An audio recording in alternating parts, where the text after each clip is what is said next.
¿Así no es que se llama el Salón Rojo del Hotel Tequendama? ¿Sí? Rojo por aquello de patriotas, ¿no? Quiero dejar claro el tema. No por América ni nada de esas cosas. Aquí somos coherentes. Bueno, Dios es bueno. Se les nota. Dios es bueno. Dios es bueno. Cuando le damos la oportunidad de que Él obre, de que Él haga, Él lo va a hacer.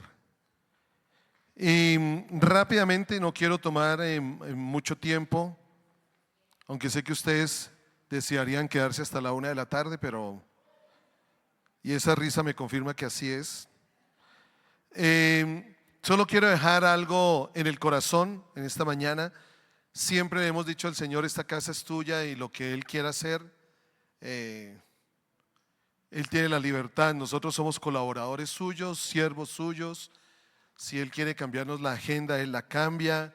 Si Él quiere tomar, y hubo un sentir, y sé que el Señor se sigue moviendo en ese sentir que el Espíritu Santo trajo al corazón. Solo te animo a que cuando salgas de este lugar, llévatelo. Sigue declarando. Andresito nos decía esta mañana: suéltalo con tu boca, suéltalo, háblalo. No dejes que lo que el Señor hizo y está haciendo, algunos de pronto lo que está pasando hoy aquí en cuanto a libertad en cualquier área de la vida, puede ser el comienzo. Puede ser el comienzo. Hoy está comenzando algo y depende de lo que tú hagas con eso. Al salir de este lugar, al llevártelo, el Señor va a seguir obrando.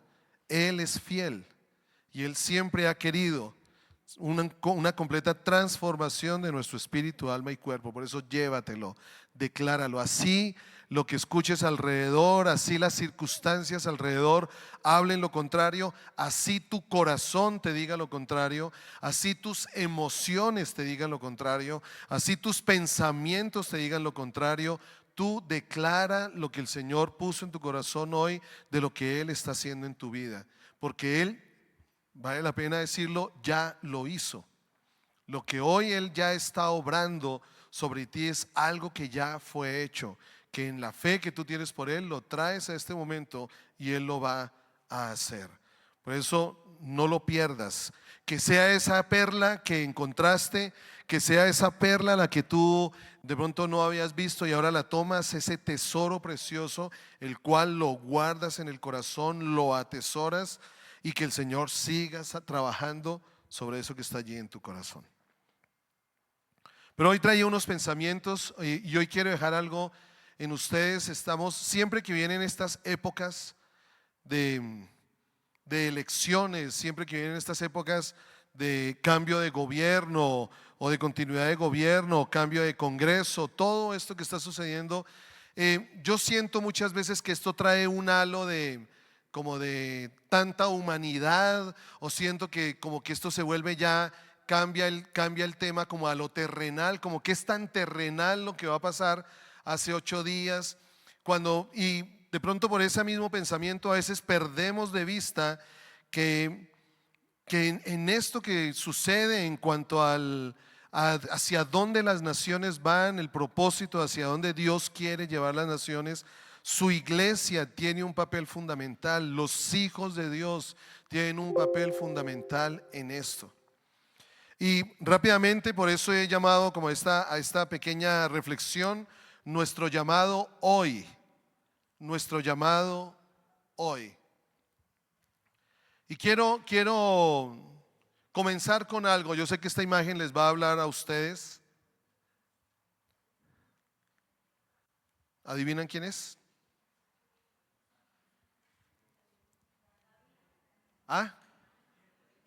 David tenía mascotas, ya. Ok.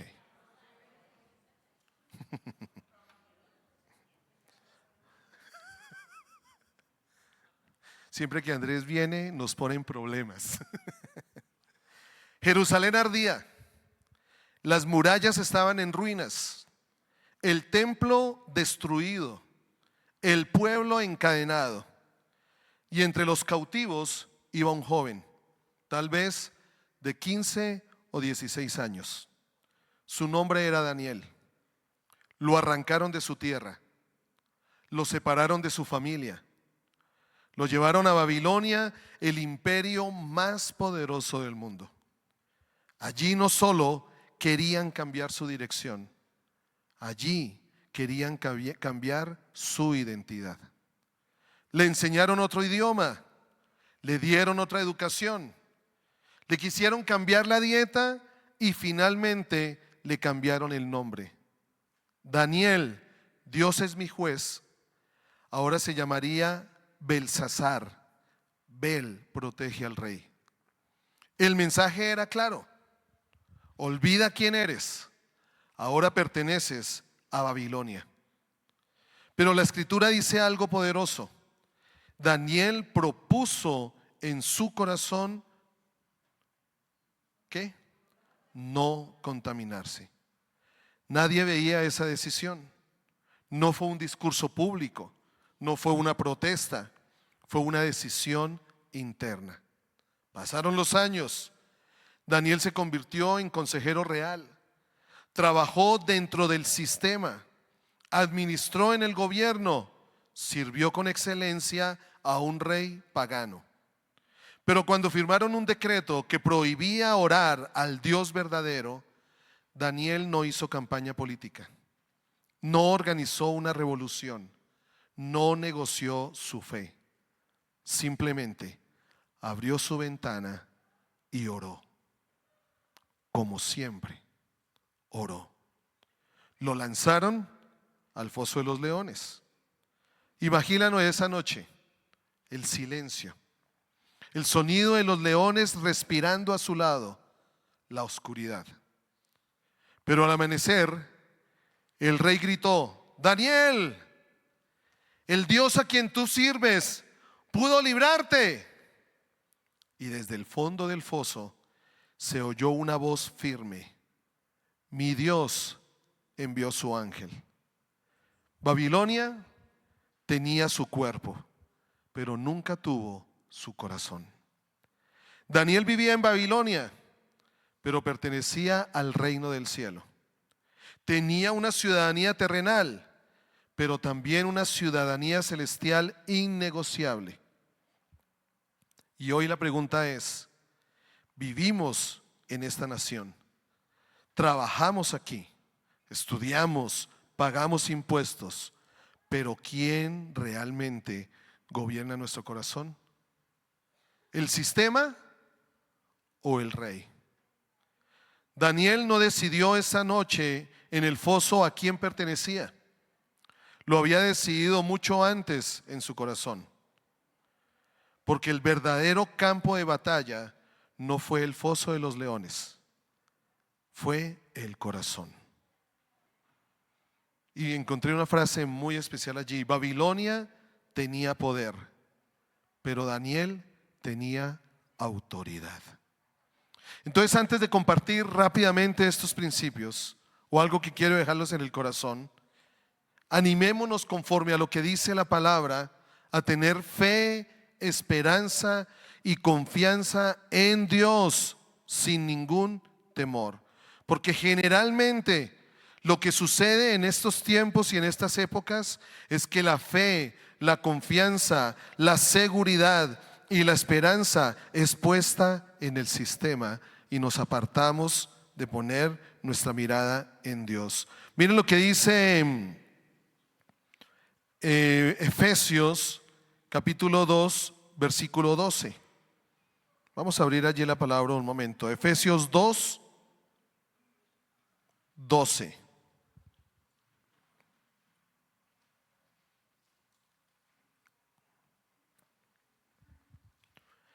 Lo voy a leer desde el 11. Dice en la Nueva Traducción Viviente: no olviden que ustedes, los gentiles, antes estaban excluidos.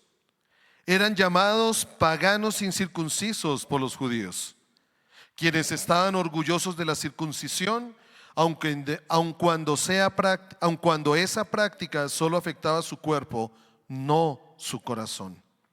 En esos tiempos ustedes vivían apartados de Cristo, No se les permitía ser ciudadanos de Israel y no conocían las promesas del pacto que Dios había hecho con ellos. Ustedes vivían en este mundo sin Dios y sin esperanza. Versículo 13, pero ahora han sido unidos a Cristo Jesús. Antes estaban muy lejos de Dios, pero ahora fueron acercados por medio de la sangre de Cristo.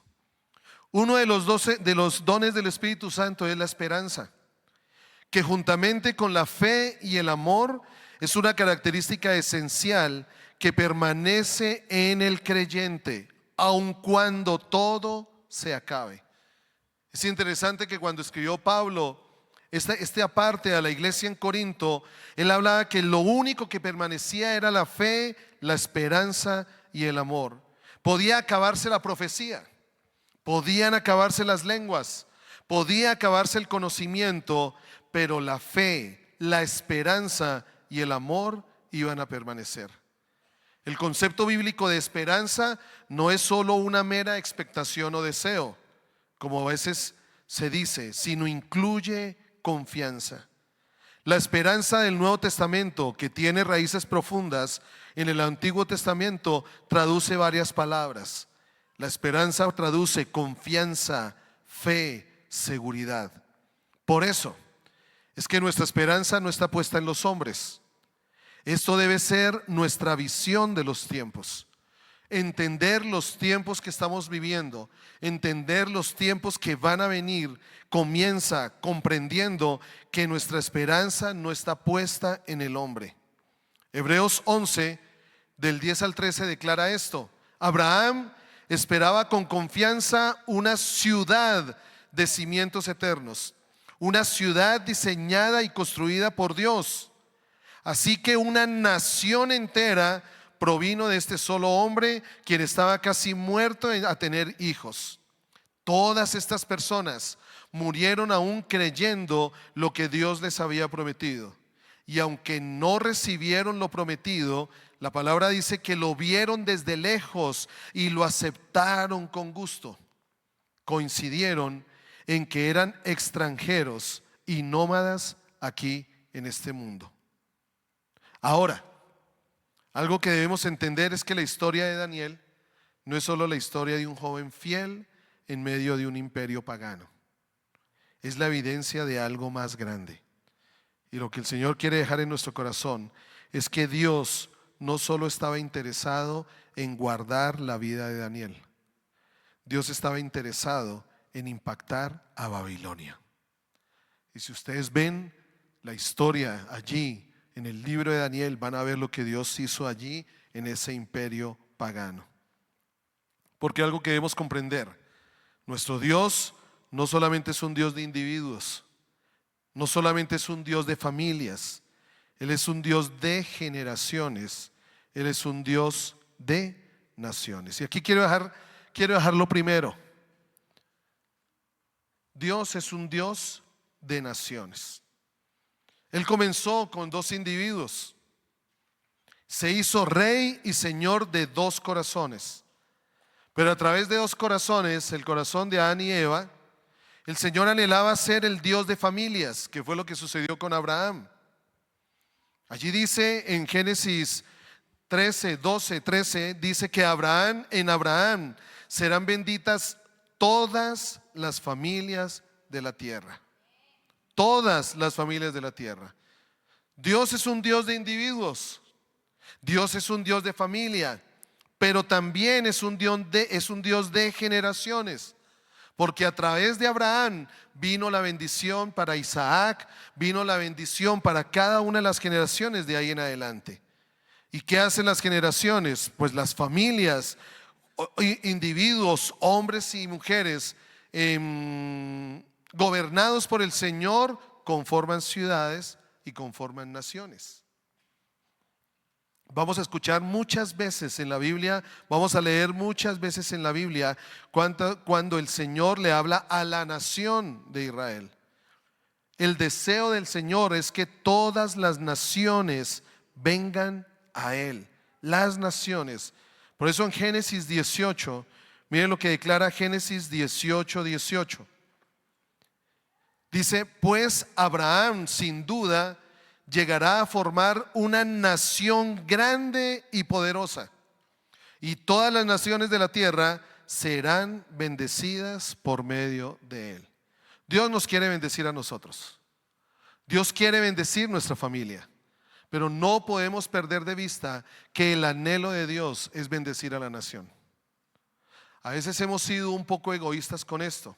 Ya creemos en el Señor, ya la salvación la tenemos en el corazón, ya listo. Ya cuando allá se pase lista, yo a mi nombre muy feliz responderé. ¿Y dónde queda la nación? ¿Dónde quedan las familias de la nación? ¿Dónde queda la tierra en la que el Señor nos puso? Y para que comprendamos un poco esto, quiero dejarles esto el día de hoy. Nosotros tenemos dos ciudadanías. Hay una ciudadanía terrenal que a veces la confundimos con que somos colombianos. Antes, cuando comenzó todo, Dios puso una ciudadanía terrenal en el hombre. Y allí en Génesis 1:28, porque recordemos que al hombre lo formó Dios ¿de dónde? Del polvo de la tierra. Si Dios no quisiera que el hombre tuviera una ciudadanía terrenal, pues le hubiera dicho a un ángel, baja y gobierna y señorea sobre toda la creación. Dios puso al hombre a señorear allí y le puso este mandato en Génesis 1:28 que todos lo conocemos, que es el mandato universal para Adán y para todo hombre. ¿Qué fue lo que Dios les dijo? Luego Dios los bendijo con las siguientes palabras: sean fructíferos y multiplíquense, llenen la tierra y gobiernen sobre ella, reinen sobre los peces del mar, las aves del cielo y todos los animales que corren por el suelo. ¿Qué dice el Señor allí? Dice gobiernen, reinen sobre los peces, sobre las aves, sobre las bestias. Y estas palabras en hebreo tienen este significado: gobierno y administración, que lo puso en el hombre. Cuando Jesús vuelve, cuando Jesús viene por primera vez, se hace hombre como alguno de nosotros. Recordemos que él tuvo una de las tres maneras en las que Satanás quiso tentarlo en el desierto. Una tuvo que ver con naciones. No era en vano que Satanás quisiera tentar a Jesús, porque sabía lo que Jesús iba a venir a hacer. ¿Qué hizo Jesús al venir a la tierra? Al decir consumado es, que todo lo que fue en el comienzo ahora nuevamente vuelve a este tiempo. Por eso Jesús en Mateo 28, la gran comisión, Mateo 28, Jesús en Mateo 28, cuando se le aparece a los discípulos, si Jesús no estuviera interesado en la tierra, Jesús les hubiera dicho a ellos: toda autoridad me ha sido dada en los cielos, por lo tanto, vayan. Pero Jesús le dijo a los discípulos: toda autoridad me ha sido dada y en la tierra. Por lo tanto, hay una tarea que tenemos que hacer, porque en Jesús ya todo nuevamente vuelve como fue en el comienzo. Cuando el Señor le dijo a Adán que gobierne, que señoree, que administre, que sea mayordomo, en Jesús vuelve a venir ese propósito, ese llamado para nosotros el día de hoy. Todas estas palabras de señorío, de señorearse, de sojuzgar, de gobernar, tiene que hablar con esto: ejercer gobierno y administración. Y esto se redondea en una sola palabra: mayordomía. Nosotros somos y debemos ser mayordomos de la creación. Y esto va definiendo en cierto sentido también para los hijos de Dios cuál es el sistema de gobierno dado por Dios para el hombre en la tierra. Y el sistema de gobierno que Dios le dio al hombre en la tierra es un gobierno de mayordomía delante de Dios. El hombre reconoce lo que dice el Salmo 24:1: de Jehová es la tierra y su plenitud, el mundo y en los que en él habitan. ¿De quién es todo? De Jehová. ¿De quién es todo? Del Señor. Él lo ha puesto en nuestras manos para administrarlo, para ser mayordomos de eso. no para ser poseedores, no para tener el derecho de administrarlo conforme a nuestro corazón. No, lo puso en nuestras manos para administrarlo conforme a su corazón. Allí aparecen las parábolas de los talentos. Allí aparecen las parábolas. Un hombre le dio a uno, ¿cuántos? 5, a otro 2 y a otro 1. Y mire que la parábola de los talentos termina en una conclusión. Si tú sabías que yo era hombre justo, como un hombre fuerte, ¿por qué no entregaste al menos eso en el banco y que hubiera producido fruto? Porque acordémonos que lo que Dios ve y lo que Dios siempre bendice es el fruto. Siempre va a haber el fruto. Yo no puedo juzgar el corazón de una persona, pero sí puedo juzgar el fruto. Por lo que una persona hace, como la persona piensa, lo que la persona habla, como la persona actúa, eso habla de lo que hay en su corazón. El primer mandato entonces nos define como ciudadanos, y como ciudadanos tenemos unos derechos y unos deberes. ¿Y cuáles son estos derechos y deberes que tenemos como nación natural? Porque no debemos olvidarnos de nuestra naturaleza, de nuestra ciudadanía, natural. Y es que somos mayordomos de esta tierra. ¿Cuáles son los derechos entonces como ciudadanos colombianos? Ojo, cuando yo digo ciudadanos colombianos, no estoy diciendo que nos olvidemos de que somos hijos de Dios, porque primero somos ¿qué? Y después ciudadanos. Entonces, de hoy en 8 días yo los invito, conforme a la palabra, y los animo a que ustedes ejerzan la ciudadanía como hijos de Dios en Colombia. Y eso nos pone responsables. Ustedes nunca van a escucharnos decir por quién votar. Nunca. Pero lo que Dios sí quiere es que votemos conforme a ¿qué? A su voluntad. ¿Cuál es tu responsabilidad y cuál es la mía? Ir delante de Dios. ¿Cuál es tu responsabilidad y cuál es la mía? Descubrir en el Señor cuál es su voluntad para Colombia. Lo que pasa es que en estos tiempos se nos olvida la segunda ciudadanía que tenemos, que es la celestial.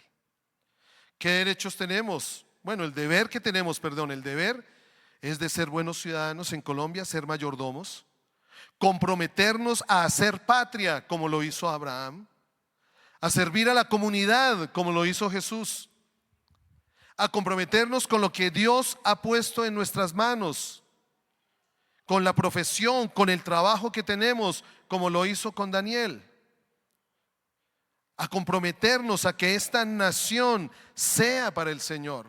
No nos olvidemos, esto es tan pagano, a veces se toma el tema de lo político tan pagano que es una mentira del diablo, para que realmente la iglesia no se meta en ese terreno.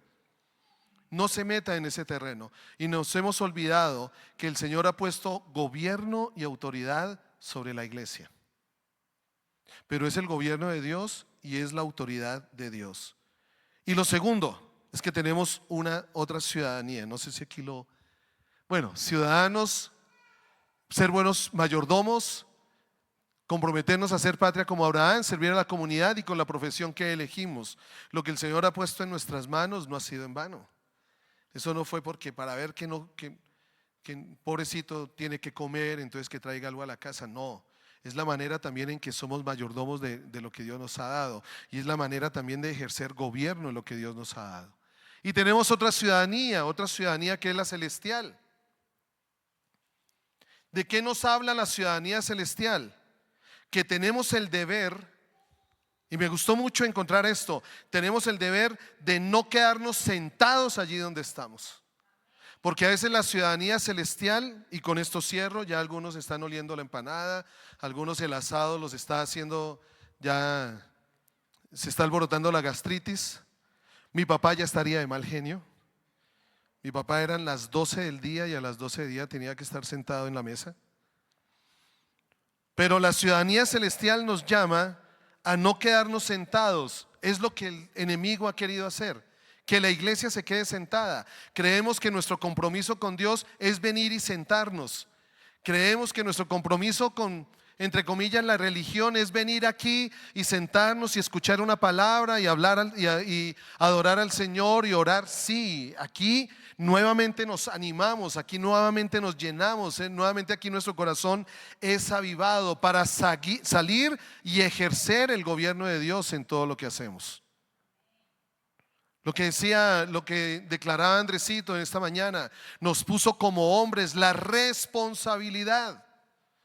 Yo le doy gracias a Dios de que se está levantando un puñado de varones en este lugar, comprometidos con el Señor, asumiendo el llamado de Dios de bendecir a su familia, de bendecir a sus generaciones, y bendiciendo nuestra familia y nuestras generaciones, va a ser bendecida nuestra nación.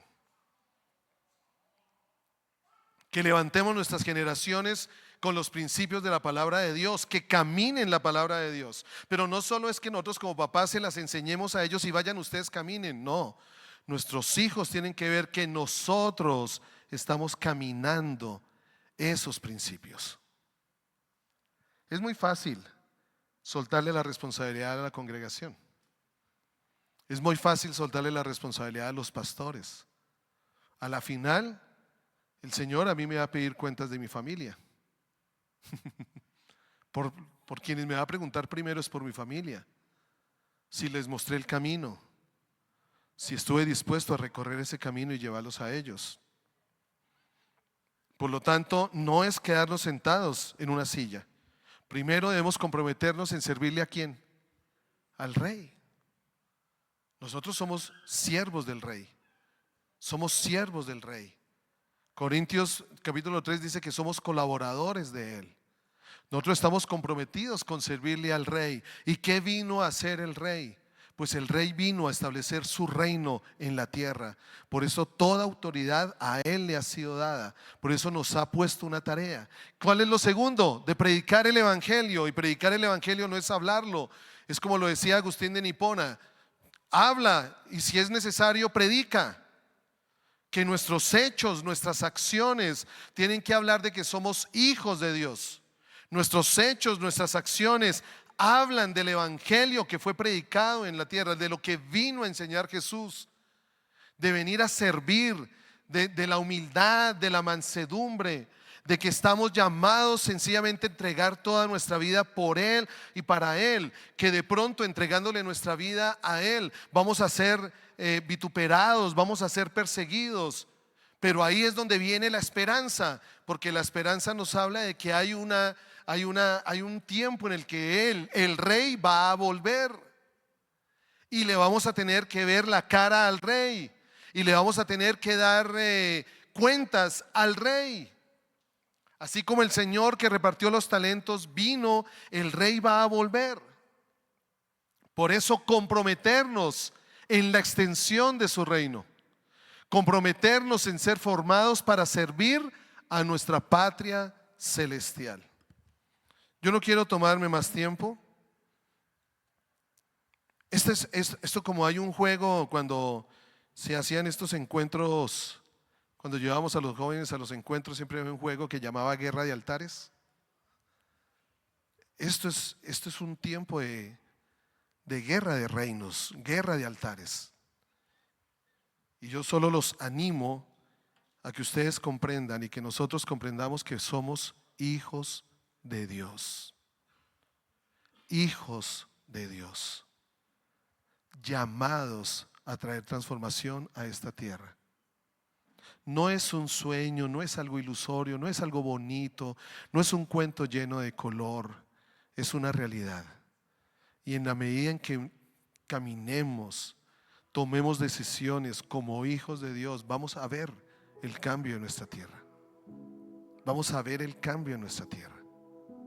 Son tiempos cruciales. No pensando en qué gobierno es el que va a venir ahora. Gobierno entre comillas. Estamos llamados para establecer el reino de Dios en Colombia, sea el tiempo que venga. Y no importa cuál sea el tiempo que venga de aquí en adelante, a la final Dios nos ha dado la responsabilidad a nosotros de decidir. Y si decidimos, ya hemos visto en la Biblia muchos ejemplos de lo que sucede cuando un hombre o una mujer se van detrás de su propio corazón, se va detrás de su propia prudencia. Hay muchos ejemplos allí. Lot, el mismo David, Salomón, el mismo Jacob,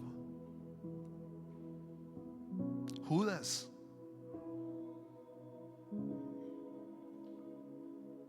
Sabemos cuál es el fruto cuando nos movemos en nuestra propia prudencia.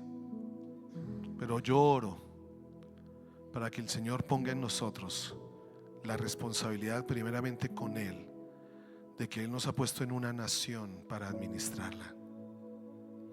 Él nos ha puesto en una nación para ser mayordomos de ella. Colombia no nos pertenece. Colombia le pertenece al Señor. ¿Estamos seguros de eso? ¿Tú estás seguro que Colombia le pertenece al Señor? Ojo, porque amén. Miren, ¿están seguros de que Colombia le pertenece al Señor? Así sea. ¿Estamos seguros? Escúchense. Ojo, escúchense. Porque si yo estoy seguro que Colombia le pertenece al Señor, en 8 días debo actuar comprendiendo que Colombia le pertenece al Señor. Por eso oro para que cuando en 8 días y en estos meses que vienen, todo lo que se está moviendo en la nación, solo oro para que podamos ser sensibles a lo que Dios está haciendo y ser coherentes con la fe que está puesta en nuestro corazón, con los principios que Dios nos ha dado en su palabra. Que seamos coherentes, no que seamos convenientes. El Señor nos llamó a ser coherentes con esto, y veremos lo que Dios puede hacer en Colombia. Vamos a ponernos en pie. Perdónenme que me haya tomado estos minutos. La culpa es de Andrés. No, mentira, la culpa es del Espíritu Santo. No, tampoco. Vamos a ponernos en pie. Y yo no sé si tú quieres decirle esto. De pronto a algunos no nos conviene decirle al Señor: quiero hacer tu voluntad, porque pronto se pone en riesgo nuestro trabajo, de pronto se pone en riesgo nuestra familia, de pronto se pone en riesgo nuestra comodidad. Pero Dios va a bendecir sobreabundantemente a los que lo pongan a Él primero sobre todas las cosas. Cierra tus ojos y dile qué vas a hacer. Dile. No le vas a decir a Henry, no le vas a decir a Carolina. Se lo estás diciendo al Señor. ¿Qué vas a hacer? ¿Qué quieres hacer? Actuar conforme a sus planes, actuar conforme a sus propósitos, ver de Colombia la nación que Dios sueña, el propósito y el diseño de Dios. Bendita la nación cuyo Dios es Jehová. Bendita la nación cuyo Dios es Jehová. Una nación donde su gloria llena cada rincón, una nación donde su palabra se mueve en todo lugar, una nación donde sus generaciones encuentran propósito, encuentran destino. ¿Cómo vas a actuar? Dile al Señor allí. ¿Cómo vas a actuar en 8 días? ¿Con coherencia o con conveniencia? Dile al Señor qué es lo que hay en tu corazón. Puede que Babilonia quiera cambiarte, pero tú te has propuesto en el corazón honrar al Señor. A Daniel lo quisieron cambiar, pero él permaneció fiel y una nación fue transformada. Padre, danos la fuerza, danos el valor de mantenernos fieles a ti, de mantenernos fieles a tu palabra, de dejarnos guiar por tu Espíritu Santo, aunque puede que lo que tu Espíritu Santo hable a nuestro corazón vaya en contra de lo que nosotros pensábamos o imaginábamos. Yo hoy te pido, Señor, que guíes cada corazón, Padre Celestial, que guíes cada vida conforme a su fe, conforme a lo que ha decidido creer en su corazón, que habla a cada vida que tú eres más grande que lo que se pueda mover, que tú eres más grande de lo que pueda suceder, que nos has llamado. Tú lo dijiste allí, el Espíritu está sobre ti para traer libertad, para romper la opresión, para declarar las buenas nuevas. Y tu Espíritu también ha sido puesto en nosotros para que sigamos haciendo ese mismo trabajo, Señor. Ayúdales a que puedan recordar lo bueno que tú has sido. Ayúdales a que puedan recordar cómo tú los has sacado de circunstancias, de situaciones donde ellos no veían salida. Ayúdales a recordar cuántas veces de una manera milagrosa, sobrenatural, tú has actuado a favor de ellos. Ayúdales a ver que solo hay un Dios en el cielo, solo hay un Señor en la tierra, y ese eres tú. Ayúdales a ver que tú, Cristo, eres Rey de reyes y Señor de señores. Que así se levanten otros señores y otros reyes, tú solo eres Rey y Señor. Ayúdales a mantenerse firmes conforme a tu palabra. Ayúdales a mantenerse, Señor, leales a lo que tú has hablado, Señor. Ayúdales a que cada decisión, Padre Celestial, que se tome sea conforme a tu voluntad y no a la nuestra. Y aunque podamos pensar que lo que yo haga de aquí en adelante no tenga sentido, porque ¿qué soy yo delante de tanta multitud? Lo que no sabemos es que tú tomas de lo poco y haces mucho. Hoy te traemos delante de ti nuestro corazón, que puede ser sencillamente 5 panes y 2 peces, y lo ponemos en tus manos. Queremos, porque sé que está en el deseo de cada uno de nosotros, queremos que Colombia sea bendecida con tu gloria y tu presencia, con tu sabiduría y tu voluntad. Yo sé que cada uno de nosotros deseamos que venga tu reino a Colombia. Ayúdanos a actuar conforme a ese deseo. Yo bendigo cada vida, bendigo cada corazón, Señor. Que lo que tú has estado haciendo desde el comienzo, aún desde antes de que nos despertáramos, tú sigue obrando, tú sigues obrando. Gracias, Padre. Bendigo, Señor, de una manera muy especial a Andresito y su familia. Gracias por lo que trajiste tuyo a nosotros a través de ellos. Gracias por ese don generacional que has puesto en esta familia.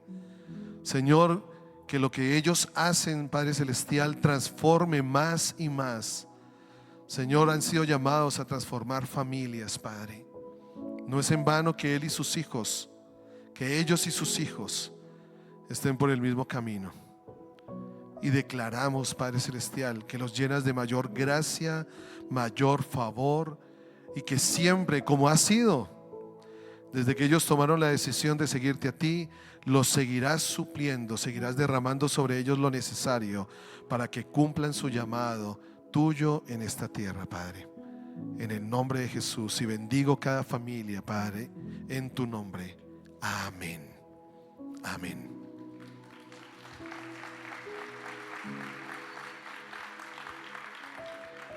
Y que no se nos olvide que Dios es Dios.